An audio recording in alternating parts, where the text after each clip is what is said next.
How's it going, all my fellas? Welcome back to Project 15. We're up to day 17.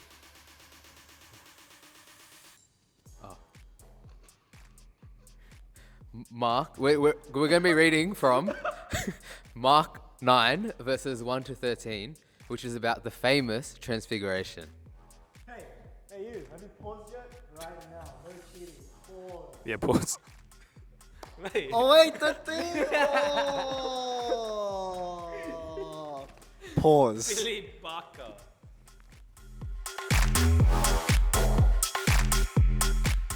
G'day teenagers.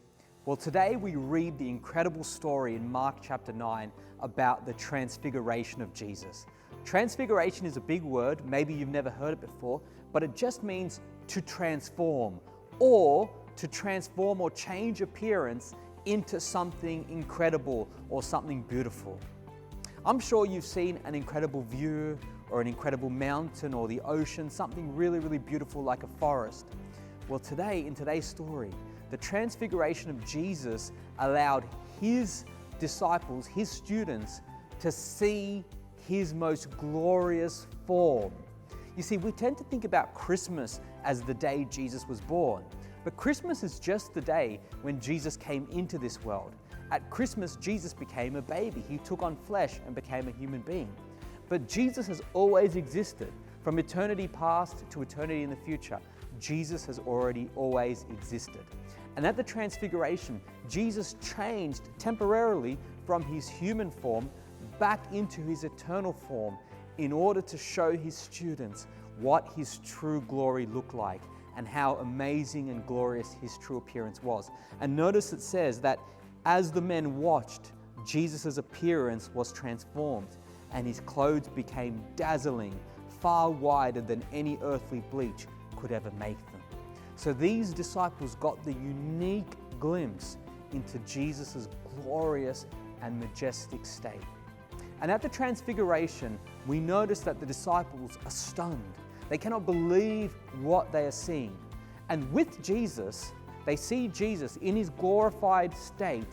They see him talking to two men, one whose name is Moses and the other whose name is Elijah.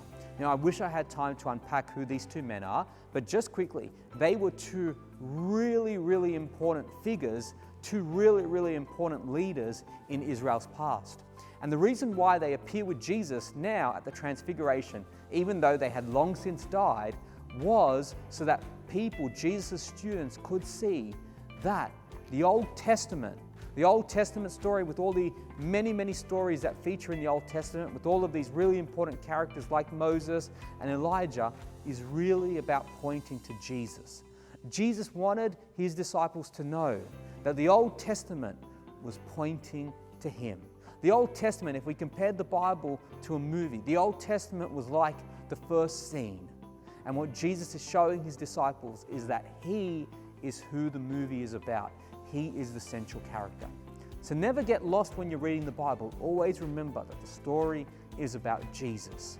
And the incredible thing in the Transfiguration, I wish I had more time to unpack this, but in this story, Jesus' disciples get to see what he looked like before he came into this world. His glorified, incredible state. And it says that a cloud overshadowed them, and they heard a voice from heaven saying, "This is my dearly loved Son. Listen to him." Remember, God is a Trinity, Father, Son, Spirit. So while Jesus was on earth, God was still in heaven, and the Father proclaimed, "This is my Son." So the disciples had no excuse. They saw Jesus' true state, and they heard the voice from heaven, God's own voice, say, "This is my Son."